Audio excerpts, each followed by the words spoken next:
بسم اللہ الرحمن الرحیم نحمد ونصلی ونسلم علی رسول الکریم اما بعد.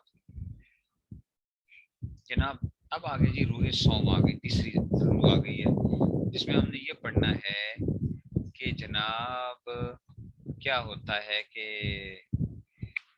قرآن مجید کا پڑھنے پڑھانے کے بارے میں ہم پڑھ رہے ہوں گے.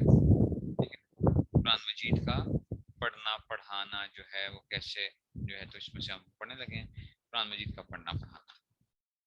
نمبر 1، ارشاد فرمائے رسول اللہ صلی اللہ علیہ وسلم نے، تم سب میں اچھا وہ شخص ہے جو قرآن سیکھے اور سکھلائے.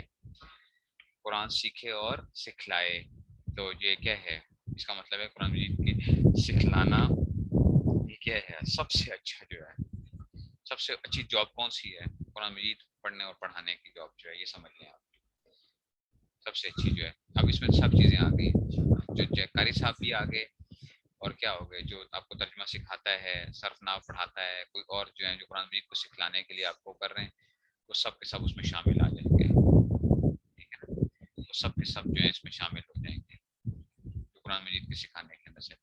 نمبر 2، ارشاد فرمائے رسول اللہ صلی اللہ علیہ وسلم نے، تم میں سے کوئی شخص مسجد میں جا کر کلام اللہ شریف کی 2 آیتیں کیوں نہ سیکھ لے، یہ اس کے لیے 2 اونٹنیوں کے ملنے سے زیادہ بہتر ہے.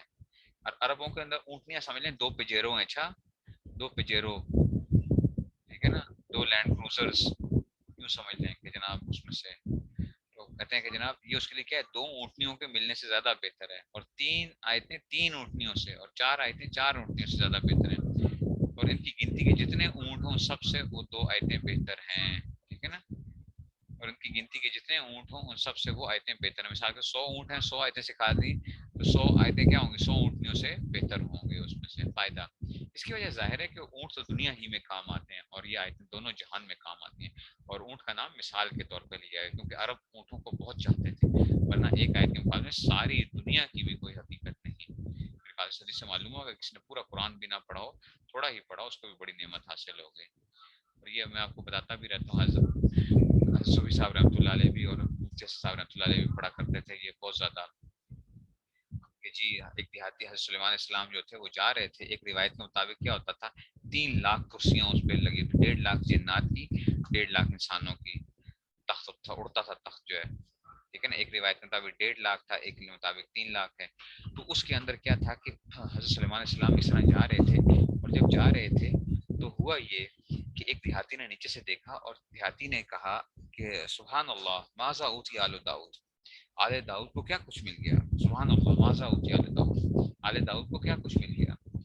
تو حضرت داؤد علیہ السلام کو ہوا نے یہ بات پہنچا دی. یہ روح المعانی تفسیر ہے، تفسیر روح المعانی ہے، اس کو 19ویں پارے کے اندر یہ جو ہے نا ذکر کیا گیا یہ بات جو ہے روح المعانی کے اندر 19ویں پارے کے اندر. تو جب دیہاتی نے کہا سبحان اللہ ماذا اوتی آل داؤد، جو بھی اپنی زبان میں اس نے کہا ہوگا، لیکن یہ عربی کے اندر اس کی جو وہ کی گئی حدیث کے اندر بیان کیا گیا. تو ہوا نے خبر پہنچائی. جب ہوا نے خبر پہنچائی تو یہ جب آئے اور ان سے پوچھا کہ ہاں جی، دیہاتی سے پوچھا کہ تم نے میرے بارے میں کیا کہا. انہوں نے کہا میں نے تو کچھ نہیں کہا، میں تو صرف اسی بات کی تھی کہ سبحان اللہ ماذا اوتی آل داؤد، داؤد کو کیا کچھ مل گیا. حضرت داؤد السلام کے بیٹے ہیں. حضرت سلیمان السلام نے اس وقت جو بات کہی ہے اس کو عربی میں جو اس طرح ہوا ہے کہ لتسبیحۃ واحدۃ یقبلہ اللہ تعالی خیر مما اوتی آل داؤد، کہ ایک مرتبہ وہ سبحان اللہ کی تسبیح پڑھ جس کو اللہ تعالیٰ قبول کر لیں، وہ کیا ہے ساری دنیا کی آل داؤد کی پاس جو کچھ ہے، خیر مما اوتی آل داؤد، آل داؤد کو جو کچھ ملا اس سے بہتر ہے. تو ایک مرتبہ یہ جو تسبیح ہے پڑھ لیں. تو اس کا مطلب ہے کہ ایک دفعہ سبحان اللہ پڑھنا ساری دنیا کی دولتوں سے بہتر ہے. کیوں؟ کیونکہ حضرت سلیمان السلام کی پوری دنیا پہ حکومت تھی، ہواؤں پہ حکومت تھی، پرندوں پہ حکومت تھی. آپ سوچیں ذرا، ہوا کو حکم ہوتا تھا، پرندے ان کی بولیاں سب کچھ، جنات انسانوں سب کے اوپر، تو پوری دنیا میں حکومت تھی. تو ایک دفعہ سبحان اللہ کہنا پوری دنیا کی دولتوں سے بہتر ہے. آپ سوچ لیں، یہ تو صرف سمجھانے کے لیے کہا گیا کہ ایک تو سبحان اللہ پڑھنا اگر وہ ہے تو ایک آیت کا سیکھنا کتنا بڑا ایک وہ ہوگا. لیکن ہماری آنکھوں میں پٹی پڑی ہوئی ہے، اصل میں آنکھوں پہ پٹی پڑ گئی ہے، جس کی وجہ سے ہم کیا ہیں دنیا کے اندر مگن ہو گئے ہیں. ہم سمجھتے ہیں بس یہی کچھ ہے جو کچھ ہے، بس کھا لو پی لو موج اڑا لو بس. ٹھیک ہے جی. تو اب آ گیا جی ارشاد فرمائے رسول اللہ صلی اللہ علیہ وسلم نے، جس کا قرآن خوب صاف ہو وہ درجے میں ان فرشتوں کے ساتھ ہوگا جو بندوں کے اعمال نامے لکھنے والے ہیں اور عزت والے ہیں اور پاکی والے ہیں. جو قرآن کی اچھی تلاوت کرتا ہے نا تجوید کے ساتھ, اس کی ساری رعایت رکھتے ہوئے, جو بندوں کے اعمال نامے لکھنے والے ہیں اور عزت پانے والے پاکی والے ہیں, اور جو شخص قرآن پڑھتا ہو اور اس میں اٹکتا ہو اور وہ اس کو مشکل لگتا ہو, تو اس کو 2 ثواب ملیں گے. کمال ہے نا. ایک آدمی ہے, اس کی زبان کی لکنت کی وجہ سے یا زبان کی وجہ سے, بعض لوگ ہوتے ہیں جب عمر تھوڑی سی بڑی ہو جاتی ہے نہیں چڑھتا زبان کے اوپر اس طرح پورے طریقے سے وہ ادا نہیں کر پاتے, اپنی طرف سے کوشش کرتے ہیں لیکن ادا نہیں کر پاتے, تو کیا ہوگا, ان کو ڈبل ثواب ملے گا. اس کا مطلب ہے اللہ کے ہاں جو ہے نا یہ چیزیں نہیں, ظاہری چیزیں میٹر نہیں کرتی ہیں, اللہ کے ہاں کچھ اور چیزیں میٹر کرتی ہیں کہ انسان کی اس میں سے اس کی کوشش, اس کا جو ہے نا بڑا عمل دخل ہے. اب طرف سے پوری کوشش کر رہے ہیں تو یہ ہو سکتا ہے یہ آگے بڑھ جائے دوسرے لوگوں سے فائدہ. اچھا جی, 2 ثواب اس طرح کے, 1 ثواب پڑھنے کا اور 1 ثواب اس محنت کا, کچرا چلتا نہیں مگر تکلیف اٹھا کر پڑتا ہے. اس حدیث میں کتنی بڑی تسلی ہے اس شخص کے لیے جس کو قرآن اچھی طرح یاد نہیں ہوتا, وہ تنگ ہو کر اور نامی کو یہ سمجھ چھوڑ نہ دے کہ جب یاد ہی نہیں ہوتا تو پڑھنے ہی سے کیا فائدہ. آپ نے خوشخبری دے دی کہ ایسے شخص کو 2 ثواب ملیں گے. ٹھیک ہے نا, اس لیے میں کہتا ہوں آپ لوگوں کو کہ بھائی آپ کو یاد نہ بھی ہو چیزیں وغیرہ تو کوئی بات نہیں, پریشانی کی کیا بات ہے, آپ اپنے لگے رہیں. آپ کہتے ہیں صحیح یاد نہیں ہوتا, یاد کرنے کی کیا وہ ہے, آپ کا کیا کام ہے, آپ اللہ کو یہ دکھاؤ کہ اللہ ہم نے کیا کی تھی, کوشش کی تھی. قدم ہے راہ حق پہ تو منزل کی ہوس کیسی, جب راہ حق پہ قدم آ گئے تو منزل کی ہوس نہیں ہونی چاہیے. پھر تو آپ جب چل پڑے ہو دین کے راستے کے اندر تو آپ ٹھیک ہے اللہ پہنچائیں گے تو یا اللہ پہنچ جائیں گے, نہیں پہنچ سکے تو بس کیا ہوگا, اسی میں مر جائیں گے تو خیر ہے, کوئی بات نہیں. ہمارا کام کیا ہے, ہماری طرف سے صرف کوشش ہونی چاہیے, باقی منزل تک پہنچانا کیا ہوتا ہے اللہ تعالیٰ کا کام ہوتا ہے. لیکن کوشش تو ہو نا, کوشش ہی نہ کریں. نمبر 4, ارشاد فرمایا رسول اللہ صلی اللہ علیہ وسلم نے, جس کے سینے میں کچھ بھی قرآن نہ ہو وہ ایسا جیسا اجاڑ گھر, جس کو کچھ یاد ہی نہیں قرآن مجید, اجاڑ گھر کی طرح ہے. اس میں تاکید ہے کہ مسلمان قرآن سے خالی نہ ہونا چاہیے. ارشاد فرمایا رسول اللہ علیہ وسلم نے, جس شخص نے کلام اللہ کا 1 حرف پڑھا اس کو 1 نیکی ملتی ہے, اور ہر نیکی 10 نیکی کے برابر ہوتی ہے. تو اس حساب سے 1 حرف پر 10 نیکیاں ملتی ہیں. اور میں یوں نہیں کہتا کہ الف لام میم 1 حرف ہے, بلکہ اس میں الف 1 حرف ہے, لام 1 حرف ہے اور میم 1 حرف ہے. یہ ایک مثال ہے. اس میں جب پڑھنے والے نے الحمد کہا تو اس میں 5 حرف ملے, اس میں 50 نیکیاں ملیں گی. اللہ اکبر, کتنی بڑی فضیلت ہے. بس ایسے شخص کی حال پر افسوس ہے کہ ذرا سی کم ہمت کر کے اتنی بڑی دولت نہ کمائے. ٹھیک ہے نا, 1 نیکی 10 نیکیوں کے برابر ہوتی ہے نا, 10 نیکیوں کے برابر ہے. آپ نے کہا الف, یہ 1 نیکی ہے لیکن ملیں گے کتنے, 10 نیکیاں ثواب ملیں گے, 10 نیکیاں ملیں گی. ٹھیک ہے نا, لام کا تو 10 نیکیاں 20 ہو گئے, میم کا تو 30 ہو گئی. تو اس کا مطلب ہے کہ قرآن کی خالی تلاوت کرنا بھی کیا ہے, ثواب کا کام ہے. 1 نیکی 10 کے برابر بن گئی نا, 1 نیکی 10 کے برابر بن گئی. جو بھی نیکی کرتے ہیں اس کا اللہ تعالیٰ لکھتے کیا ہیں, 10 نیکیاں لکھتے ہیں. کمال نہیں ہے. گناہ کرتے ہو تو 1 نیکی لکھی جاتی ہے, گناہ کرتے ہو تو 1 گناہ لکھا جاتا ہے, اور اگر نیکی کرتے ہو 10 نیکیاں لکھی جاتی ہیں 10 ٹائمس. پھر بھی اگر ایک آدمی کے کیا ہو جائیں, گناہ بڑھ جائیں نیکیوں کے مقابلے میں, تو یہ کیا ہے, واقعی بڑا خسارے والا نہیں ہے, خسارے والا ہے نا.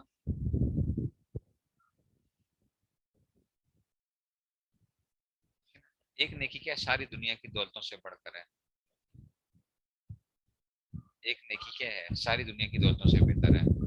سبحان اللہ, جیسے کہ نیکی کا یونٹ یہ ہے. ٹھیک ہے, تو 1 نیکی کیا ہے, ساری دنیا کی, سبحان اللہ معذ ہوتا ہے, تو 1 دفعہ ایک نیکی ہے نا, سبحان اللہ, یہ ساری دنیا کی دولتوں سے بڑھ کر ہے. تو نیکی کا حجم, نیکی کی جو ہے یونٹ کیا ہے, ساری دنیا, بلکہ اس سے بھی زیادہ ہے وہ نیکی.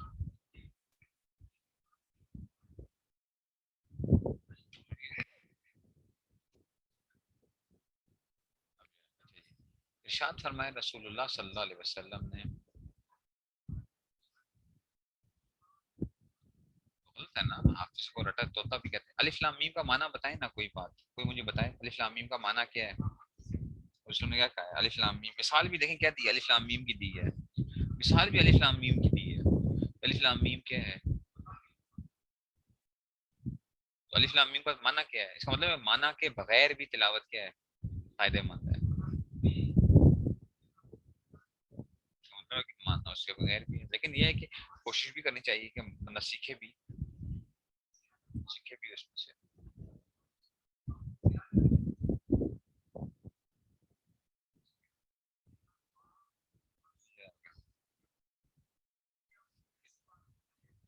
اب دیکھو جی آگے چلو جی.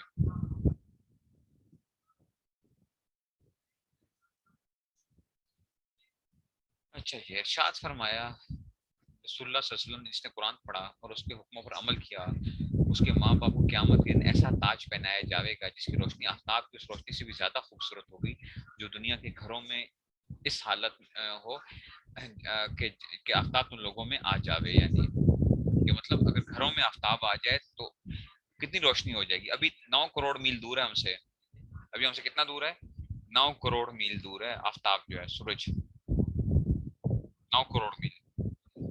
اب سوچیں ذرا، اس کی روشنی پہنچتے تک ہمیں 8 منٹ اور 17 سیکنڈ یا 20 سیکنڈ 24 سیکنڈ بعض جگہوں پہ اس طرح ہوتا ہے، تقریباً 8 منٹ 20 سیکنڈ لگتے ہیں. 9 کروڑ میل، 1,86,000 میل فی سیکنڈ کے حساب سے روشنی آتی ہے، اسپیڈ ہے اس کی. تو ابھی 9 کروڑ میل دور ہے، تو ابھی کتنی روشنی ہے. تو اگر آفتاب گھر میں آ جائے تو اس وقت روشنی کی کیا عالم ہوگا. ٹھیک ہے، تو اب تو قیامت کے دن کیا کہا جائے گا؟ جو پڑھنے والا نہیں، اس کے ماں باپ کو، تو اب سوچو پڑھنے والے کو کیا کچھ دیا جائے گا. سوچنا یہ ہے نا، پڑھنے والا نہیں، پڑھنے والے کے ماں باپ کو یہ تاج پہنایا جائے گا. تو اس شخص کی نسبت تمہارا کیا خیال ہے جس نے خود یہ کام کیا، یعنی قرآن پڑھا ہے، اس پر عمل کیا، اور اس کو کچھ کیا مرتبہ ہوگا. اس حدیث میں اولاد کے لیے قرآن پڑھنے کی کتنی بڑی فضیلت ہے. تو سب مسلمانوں کو چاہیے کہ اولاد کو ضرور قرآن پڑھائیں، لڑکوں کو بھی لڑکیوں کو بھی. اگر کاروبار میں پورا پڑھانے کی فرصت ہو جتنا پڑھا سکو پڑھاؤ، جیسے حدیث نمبر 2 معلوم ہے. اور اگر حفظ نہ کرا سکو تو ناظرہ ہی پڑھاؤ، اور اگر حفظ کرانے کی توفیق ہو تو سبحان اللہ، اس کی اور بھی فضیلت جیسا کہ ابھی اس کے لکھتا ہوں. یہ تو صرف پڑھنے کے بارے میں آ رہی ہے. بعض جگہوں پہ آتا ہے کہ حفظ کرنے والا، جس نے قرآن مجید کو یاد کیا، جس نے یاد کیا نا قرآن مجید. میں نے آپ کو پہلے بھی سنایا تھا کہ اورنگزیب عالمگیر رحمۃ اللہ علیہ نے اپنے والد شاہ جہان کو کیا کر دیا تھا؟ قید کر دیا تھا نا، کہ شاہ جہان کی کچھ حرکتیں ٹھیک نہیں تھیں. تو اورنگزیب عالمگیر نیک آدمی تھے، انہوں نے کیا تھا. جو لوگ آج کل ان کو بارے میں بکواسیات کرتے ہیں کہ جناب اورنگزیب عالمگیر جو تھا نا فلاں تھا، یہ لبرلز جو ہے نا، اس لیے کہ انہوں نے 50 سال تک تقریباً شریعت نافذ رکھی تھی. قرآن اپنے ہاتھ سے لکھا کرتے تھے، ٹوپیاں وہ کرتے تھے، خود سیتے تھے اور ان کو بیچ کے اپنا خرچہ کرتے تھے. اورنگزیب عالمگیر رحمۃ اللہ علیہ نے شاہ جہان کو کیا کر دیا تھا؟ قید کر دیا تھا. والد تھے لیکن اس وجہ سے کہ وہ نقصان، امت کے لیے نقصان کا باعث بن رہا تھا شاہ جہان جو ہے. جب اورنگزیب عالمگیر کے بیٹے نے حفظ کیا تو کہا کہ جب دادا جان کو بتاؤ جا کے کہ کیا ہو گیا دادا جان، میں نے حفظ کر لی ہے. تو جب شاہ جہان کے پاس گیا پوتا تو کہا کہ دادا میں نے حفظ کر لی ہے. تو زیادہ خوش نہیں ہوئے، وہ زیادہ خوش نہیں ہوئے. انہوں نے کہا کہ تیرے باپ کو ملے گا نا جو کچھ ملے گا، مجھے تو کچھ نہیں ملے گا. تیرے باپ کو ملنا ہے نا، تاج تو وہ پہنے گا. آگے بیٹے نے جب آ کے یہ بات بتائی تو پھر اورنگزیب عالمگیر نے بڑھاپے میں کیا کیا؟ حفظ کیا قرآن مجید. اور پھر ابا جان کو بتایا کہ ابا جان میں نے کیا کر لیا ہے؟ حفظ کر لیا ہے. تو والد صاحب بڑے خوش ہوئے، والد صاحب بڑے خوش ہوئے. ٹھیک ہے نا، تو حفظ بھی کرو، اس پہ عمل بھی کرو. میرے لیے بھی دعا کریں. میرا انشاءاللہ ارادہ ہے کہ میں انشاءاللہ حفظ ابھی شروع کرنا ہے. ٹائم نہیں ملتا ورنہ، لیکن یہ ہے کہ میں کہتا ہوں کہ چلو میرے اپنے والدین کے لیے کیا بن جائے گی، یہ ہو جائے گی جی اس میں سے. ٹھیک ہے جی. نمبر 7، ارشاد فرمایا رسول اللہ صلی اللہ علیہ وسلم نے جو شخص قرآن پڑھے اور اس کو حفظ کرے اور اس کے حلال کو حلال جانے اور اس کے حرام کو حرام جانے، یعنی عقیدہ اس کے خلاف نہ رکھے، ٹھیک ہے، تو اللہ تعالیٰ اس شخص کو جنت میں داخل کرے گا. اس کی سفارش اس کے گھر والوں میں سے ایسے 10 شخصوں کے حق میں قبول فرماوے گا کہ ان سب کے لیے دوزخ لازم ہو چکی تھی. ٹھیک ہے نا. تو حافظ کیا کرے گا؟ 10 لوگوں کی کیا کرے گا؟ سفارش کرے گا. اس حدیث میں حفظ کرنے کی فضیلت پہلے سے بھی زیادہ ہے، اور ظاہر ہے کہ گھر والوں میں سب سے زیادہ قریب کے علاقے والے ماں باپ ہیں. تو یہ سفارشیں بخشش کی ماں باپ کے لیے یقینی ہیں. تو اس سے اپنی اولاد کو حافظ بنانے کی فضیلت کس طرح ثابت ہوئی؟ اپنے بچوں کو حافظ بنائیں اور نیک بنائیں. اچھا، نیک بھی ساتھ بنائیں. یہ نہیں کہ حافظ قرآن ہو گیا بس کہہ دیا کہ جناب چلو جی اس کو میں نے حفظ کروا دیا ہے، اور گھر کی زندگی کیا ہے؟ سارے کی ساری گناہوں میں پڑی ہوئی ہے. گھر میں ٹی ویاں دیکھ رہے ہیں ماں باپ بیٹھے ہوئے جی، میوزک چل رہے ہیں، شادیاں کھلم کھلا وہ ہو رہی ہیں جو ہے نا، کمبائنڈ میرجز کیا کہتے ہیں جو ہے نا، اس کی مکسڈ گیدرنگز ہو رہی ہیں، اور بچہ جی ہمارا حافظ قرآن بن گیا ہے. یہ حالت ہوئی نا تو کام خراب ہو جانا ہے.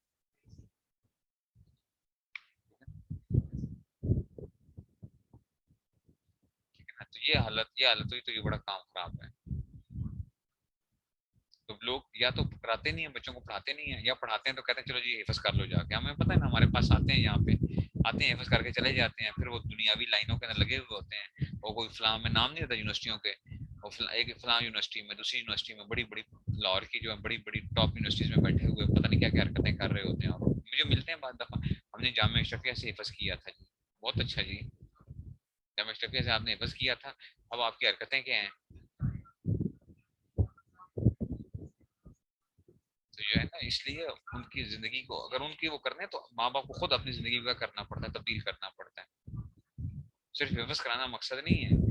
اور یہ صرف یہ کہ چلو جی تراویح میں کھڑا کر دیا جی, تراویح میں بس تراویح پڑھا دیتے ہیں, داڑیاں کٹاتے ہیں.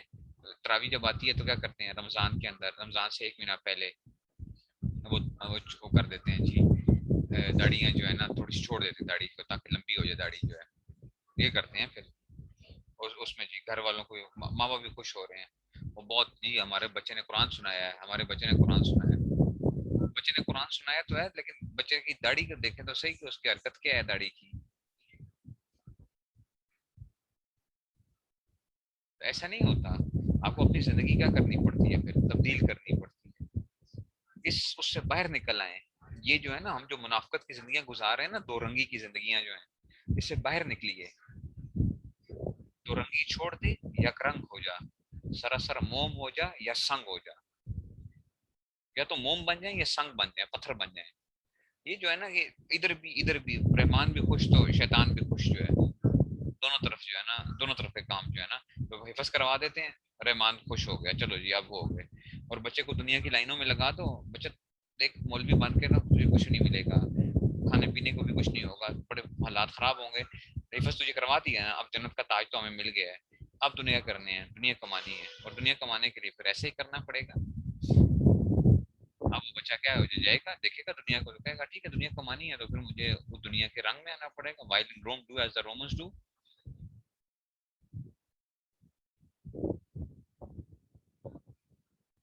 اس لیے یہ چیزیں سمجھنے کی ضرورت ہے, ماں باپ کو خود سمجھنے کی ضرورت ہے. کہ جب آپ خود آپ کے قرآن کی عظمت کا مطلب, ہم خود اپنے دلوں سے پوچھیں ہمارے دل میں قرآن کی کتنی عظمت ہے, یا نیکی کتنی عظمت ہے.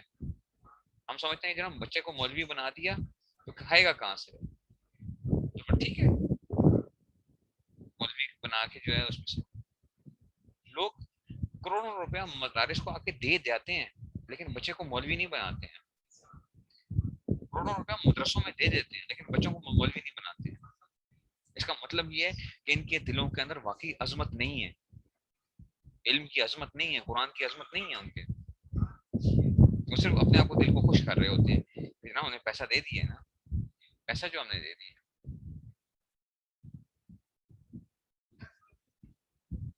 مولوی بھوکے مر جاتے ہیں.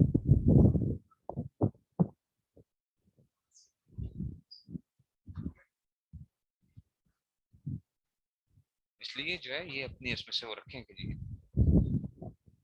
آگے ارشاد فرمایا رسول اللہ صلی اللہ علیہ وسلم نے کہ دلوں کو بھی کبھی زنگ لگ جاتا ہے, جیسے لوہے کو زنگ لگ جاتا ہے جب اس کو پانی پہنچ جاتا ہے. عرض کیا یار رسول اللہ, وہ کون سی چیز ہے جس سے دلوں کی صفائی ہو جائے. آپ نے فرمایا موت کا زیادہ دھیان اور قرآن مجید کا پڑھنا. موت کا دھیان, موت کا زیادہ دھیان. اس پہ تو آج کل جو ہے نا, میں کہتا ہوں کسی کو تو کہتے ہیں جی ہمیں تو کیا تو خوف آتے ہیں, موت کا زیادہ دھیان کے اوپر تو ہمیں تو خوف آتے ہیں, ہم تو سوچ نہیں سکتے, جب ہو جاتے ہیں. تو جنت کو سوچو بھائی, اگر خوف آتا ہے تو پھر جنت کو سوچو.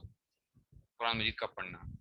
حضرت جابر رضی اللہ عنہ سے روایت ہے, رسول اللہ صلی اللہ علیہ وسلم ہمارے پاس تشریف لائے اور ہم قرآن پڑھ رہے تھے, اور ہم میں دیہاتی لوگ بھی تھے اور ایسے بھی تھے جو عرب نہ تھے. مطلب یہ کہ ایسے لوگ بھی تھے جو بہت اچھا قرآن نہ پڑھتے, کیونکہ دیہاتیوں کی تعلیم کم ہوتی ہے, اور جو عرب نہیں ان کی زبان عربی پڑھنے میں زیادہ صاف نہیں ہوتی. رسول اللہ نے فرمایا پڑھتے رہو.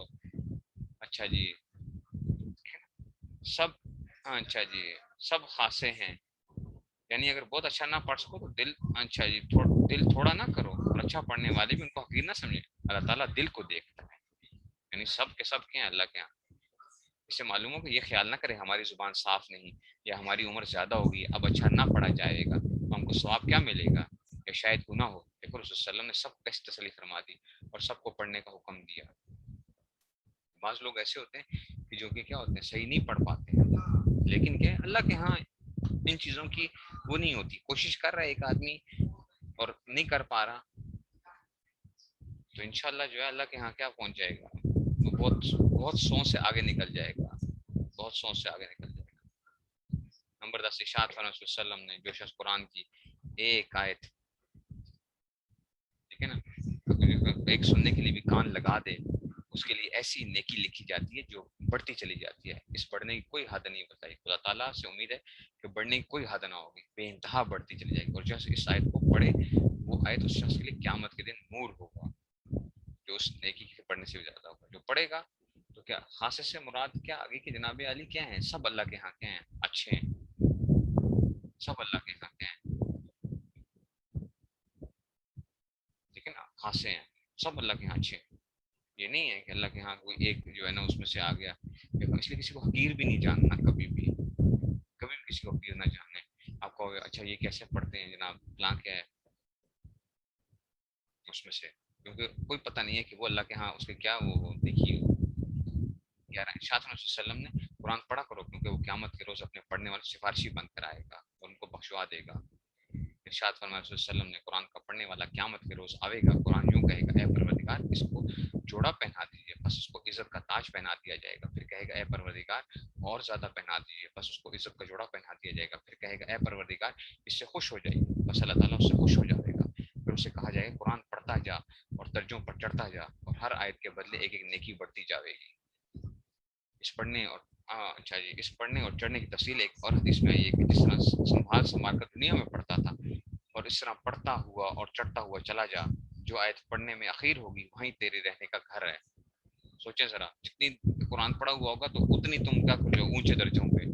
مسلمانوں ان حدیثوں میں غور کرو، قرآن مجید حاصل کرنے میں اور اولاد کو پڑھانے میں کوشش کرو. اگر پورا قرآن پڑھنے یا پڑھانے کی فرصت نہ ہو تو جتنا ہو سکے اس کی ہمت کرو. اور اگر اچھی طرح یاد نہ ہو یا صاف اور صحیح نہ ہو تو گھبراؤ مت، اس میں لگے رہو. اور اس طرح سے پڑھنے میں بھی ثواب ملتا ہے. اگر حفظ نہ کر سکو تو ناظرہ ہی پڑھو پڑھاؤ، اس کی بھی بڑی فضیلت ہے. اگر پورا قرآن حاصل کرنے کی فرصت نہیں یا ہمت نہیں، کسی پورا قرآن پڑھنے والے کے پاس بیٹھ کر سن ہی لیا کرو، یعنی اسے اجازت لے کر سن لیا کرو. ان سب باتوں کا ثواب اوپر حدیثوں میں پڑھ چکے ہو. اور یہ موٹی بات ہے کہ جو کام ضروری ہوتا ہے اور ثواب کا ہوتا ہے اس کا سامان کرنا بھی ضروری ہوتا ہے اور اس میں ثواب بھی ملتا ہے. بس اس قاعدے سے قرآن کے پڑھنے پڑھانے کا سامان کرنا بھی ضروری ہوگا اور اس میں ثواب بھی ملے گا. اور سامان اس کا یہی ہے کہ ہر جگہ کے مسلمان مل کر قرآن کے مکتب قائم کریں اور بچوں کو قرآن پڑھوائیں. اور بڑی عمر کے آدمی بھی اپنے کاموں میں سے تھوڑا سا وقت نکال کر تھوڑا تھوڑا قرآن سیکھا کریں. اور ٹھیک ہے نا، سب کے لیے ہے، یہ سب کے لیے ہے. اور پڑھتا جا اور چڑھتا جا. تلاوت کرنے والے کے لیے بھی یہی ہے. بڑی عمر کے آدمی بھی اپنے کاموں میں تھوڑا وقت نکال تھوڑا تھوڑا قرآن سیکھا کریں. اور جو پڑھانے والے مفت نہ ملیں سب مل کر اس کو گزارے موافق کچھ تنخواہ دیا کریں.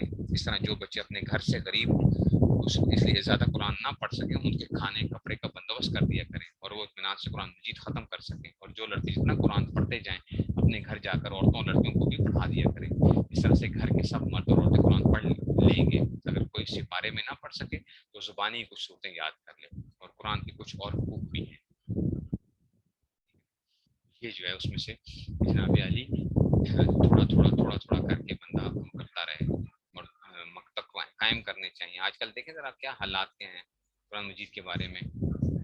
عجیب صورت حال بن چکی ہے قرآن مجید پڑھانے والے ان کے بارے میں. اور اس میں جو ہے لوگ جو ہے اور کیا تنخواہ کیا دی جاتی ہے. سوچیں ذرا کہ تنخواہ جو دی جاتی ہے اس میں سے ٹیوشن پڑھا استاد آئے گا تو اس کو کہتے ہیں ٹیوشن والے استاد جی سر آ گئے سر ٹھیک ہے نا، او لیولس کی ٹیوشن پڑھانی ہے، اے لیولس کی ٹیوشن پڑھانی ہے. کتنے لیں گے جی؟ میں 3 دن آؤں گا میں ہفتے کے اندر یا 2 دن آیا کروں گا. مہینے کتنے لوں گا؟ 30,000. قاری صاحب آپ کتنے دن آئیں گے جی؟ 6 دن آپ آئیں گے. اتوار کی سے چھٹی ہوگی آپ کی. ٹھیک ہے، ٹائم کتنا دیں گے؟ کم سے کم روزانہ آدھا گھنٹہ دیں گے. آپ کو ملے گا کیا؟ قاری صاحب پوچھیں کتنا لیں گے؟ قاری صاحب کہیں گے جناب 3,000 دے دیں. قاری صاحب بہت زیادہ ہے 3,000 جو ہے. 1,000 روپیہ جو ہے نا ٹھیک ہے چلیں 1,000 نہیں چلیں 1,500 روپیہ بس. اس کے اوپر کیا کریں آپ گزارا کریں. تو یہ پتہ چلتا ہے نا کہ ہمارے اندر خود کتنی عظمت ہے اس کے قرآن کی عظمت جو ہے.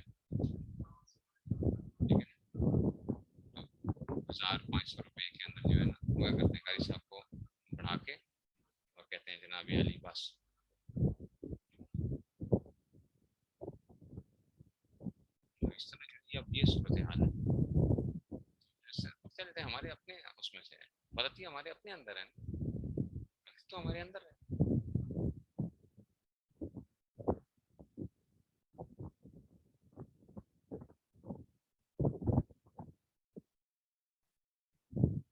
یہ جو ہے 5,000 کی جو ہے قاری کی جو ہے نا وہ بھی ایک گھنٹے کی، وہ بھی تھوڑی ہے، وہ بھی تھوڑی ہے. جی. قرآن کے کچھ اور حقوق بھی ہیں. ایک یہ کہ کوئی شخص جتنا پڑھ لے خواہ پورا ہو خواہ تھوڑا ہو، اس کو ہمیشہ پڑھتا رہا کرے تاکہ یاد رہے. اگر یاد نہ رکھا تو پڑھا تھوڑا چلیے ٹھیک ہے نا، تو پڑھا بے پڑھا سب یکساں ہو گیا. اور بچوں کو اکثریت حافظ آج کل یہی ہوتے ہیں. اچھا ٹھیک ہے نا، اکثریت کیا ہوتے ہیں قاری آج کل حافظ جو ہوتے ہیں ویسے ہوتے ہیں، قرآن مجید بھول چکے ہوتے ہیں اکثریت. جب یاد نہیں پڑھتے نہیں ہیں تو بھول جاتے ہیں پھر. دوسرا یہ کہ اگر کسی قرآن مجید کا ترجمہ پڑھنے کا بھی شوق ہو تو بطور خود ترجمہ نہ دیکھے کہ اس میں غلط سمجھ جانے کا کوئی اندیشہ ہے، کسی عالم سے سبق کے طور پر پڑھ لے. تیسرا یہ قرآن مجید کا بہت ادب کرنا چاہیے، اس کی طرف پاؤں نہ کرو، ادھر پیٹھ نہ کرو،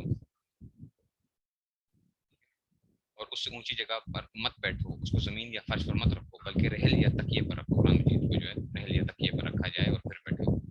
چوتھا یہ کہ اگر وہ پھٹ جائے کسی پاک کپڑے میں لپیٹ کر پاک جگہ جہاں پاؤں نہ پڑے دفن کر دو اس کو، ٹھیک ہے، جہاں میں مٹی نہ پڑے نا اس کے اوپر نا، اور اسی جگہ کسی جگہ کے اوپر ایسے وہ کر دیا دفنا دیا جائے.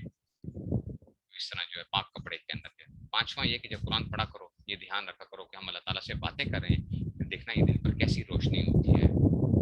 ٹھیک ہے نا، ٹھیک ہے. در سخن مخفی منم چوں بوئے گل در برگ گل، ہر کے دیدن میل دار در بینت سخن مرا. یہ میں نے آپ کو سنایا بھی تھا. جو ہے نا ایرانی بادشاہ تھا، ایرانی شہزادہ تھا، اس نے ایک شعر کہہ دیا، اس نے ایک مصرع کہہ دیا. اس نے ایک مصرع کہہ دیا کہ در ابلک کسے کم دیدہ موجود، در ابلک کسے کم دیدہ موجود، کہ سیاہ سفید موتی کسی نے کم ہی دیکھا ہوگا. تو ایران کے شاعروں نے اس کا مصرع نہیں جوڑ سکے. اورنگزیب عالمگیر کو اس نے بھیجا. اورنگزیب عالمگیر کی بیٹی تھی زیب النساء، تو انہوں نے کیا کیا، انہوں نے اس کے اوپر وہ ایک دن سرما لگا رہی تھی، تو سرما لگاتے لگاتے کیا ہوا کہ ان کی آنکھوں میں جب لگا تو بازوں آنسو نکلتا ہے، تو وہ سیاہ سفید موتی کی طرح تھا. درے ابلک کسے کم دیدہ موجود، کہ سیاہ سفید موتی کسی نے کم ہی دیکھا ہوگا.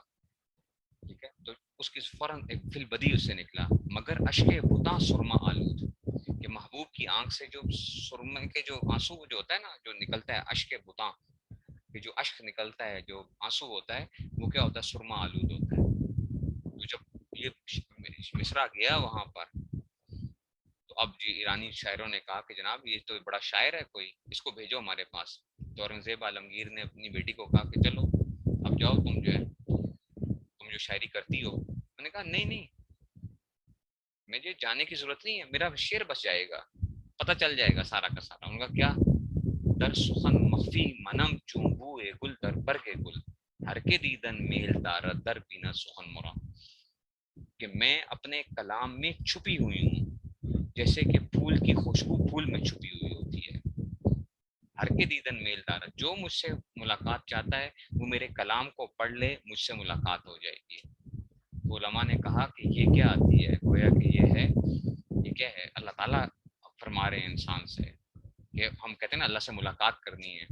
اللہ تعالیٰ در سخن مخفی منم چوں بوئے گل در برگ گل، کہ میں کیا ہوں اپنے کلام کے اندر، میں اپنے کلام کے اندر چھپا ہوا ہوں. جو مجھ سے ملاقات چاہتا ہے وہ میرے کلام کو پڑھ لے تو مجھ سے ملاقات ہو جائے گی. تو یہ فرما رہے ہیں کہ جب قرآن پڑھا کرو یہ دھیان رکھا کرو کہ ہم اللہ تعالیٰ سے باتیں کر رہے ہیں، پھر دیکھنا دل پر کیسی روشنی ہوتی ہے. تو اب اس کی مشق کیسے ہوتی ہے کہ ایک تو یہ کہ قرآن مجید پڑھنے کی روزانہ کی عادت ہونی چاہیے، قرآن کو سمجھنے کی بھی کوشش کرنی چاہیے، اور جس حد تک چھوٹا موٹا جو آپ یاد کر کے اس کو یاد رکھ سکتے ہیں اس کو، تو وہ جو ہے نا اس کو تھوڑا تھوڑا آپ وہ کرتے جائیں. تو روزانہ کی تلاوت کی جو ہے نا ایک لازمی طور پہ کوئی ایک وہ کی جائے روزانہ تلاوت کی. اور ساتھ مشق یہ بھی ہے کہ جناب خود یا تو حافظ قرآن بننے کی بندہ کوشش کرے. خواتین کے لیے تو نہیں ہوتا کہ وہ حافظ قرآن بہتر نہیں ہے ان کے لیے بننا، خواتین کے لیے تو خواتین کے لیے تو بہتر نہیں ہے کہ وہ حفظ قرآن کریں، ان کے لیے بس یہی بہتر ہے کہ جناب وہ کریں کہ بس اس میں سے کیونکہ وہ زیادہ تر کیا ہو جاتی ہیں، بھول جاتی ہیں. تو لیکن یہ ہے کہ اپنے بچوں کو، اور صرف یہ نہیں کہ صرف حافظ قرآن بنانا ہے، ان کی نیت ہی یہ ہو کہ بھائی ان کو ہم نے کیا کرنا ہے، علم دین پڑھانا ہے پھر ساتھ، اور ان کی ساری نگرانی ہو بچوں کی، یہ کل کو اچھے دیندار مسلمان بنے. اب آج کل کے ماں باپ خود بچوں کو کہتے ہیں کہ جناب یہ نہیں، شادی پہ جا رہے ہو تو جو ہے نا وہ جاؤ پینٹ پہن کے جاؤ نا، شادی حافظ قرآن ہوگا بھائی بیٹا جو ہے اس کو پینٹ بنا کے لے کے جا رہے ہیں جی، ٹوپی پہن لے گا تو کہیں گے یہ ٹوپی کیوں پہن لی ہے تم نے، ٹھیک ہے تو قاری صاحب کے سامنے جاتے وہ ٹوپی پہن کے جانی ہے، یہ تو ابھی ہم کسی پارٹی میں جا رہے ہیں تو یہاں پہ تو ٹوپی نہیں پہننی. اور کیا ہوتے ہیں اور بیٹھے ہوئے ہیں کہ جناب یہ بچہ کیا کرے گا، یہ ہم قیامت کے دن ہمارے لیے بخشش کا ذریعہ بنے گا، جو ہے بخشش کا ذریعہ بنے گا. جب یہ صورتحال جب بنائی ہوئی ہے، پھر جو ہے نا آپ کانٹے بو کے جو ہے نا پھولوں کی تمنا نہ کیجیے، پھر کانٹے بو کے جو ہے پھولوں کی تمنا نہ کیجیے، یا کانٹے بچھا کے لوگوں سے پھولوں کی وہ نہ کریں. پھر اللہ تعالیٰ جو ہے وہ ہمیں صحیح سمجھ نصیب فرمائے.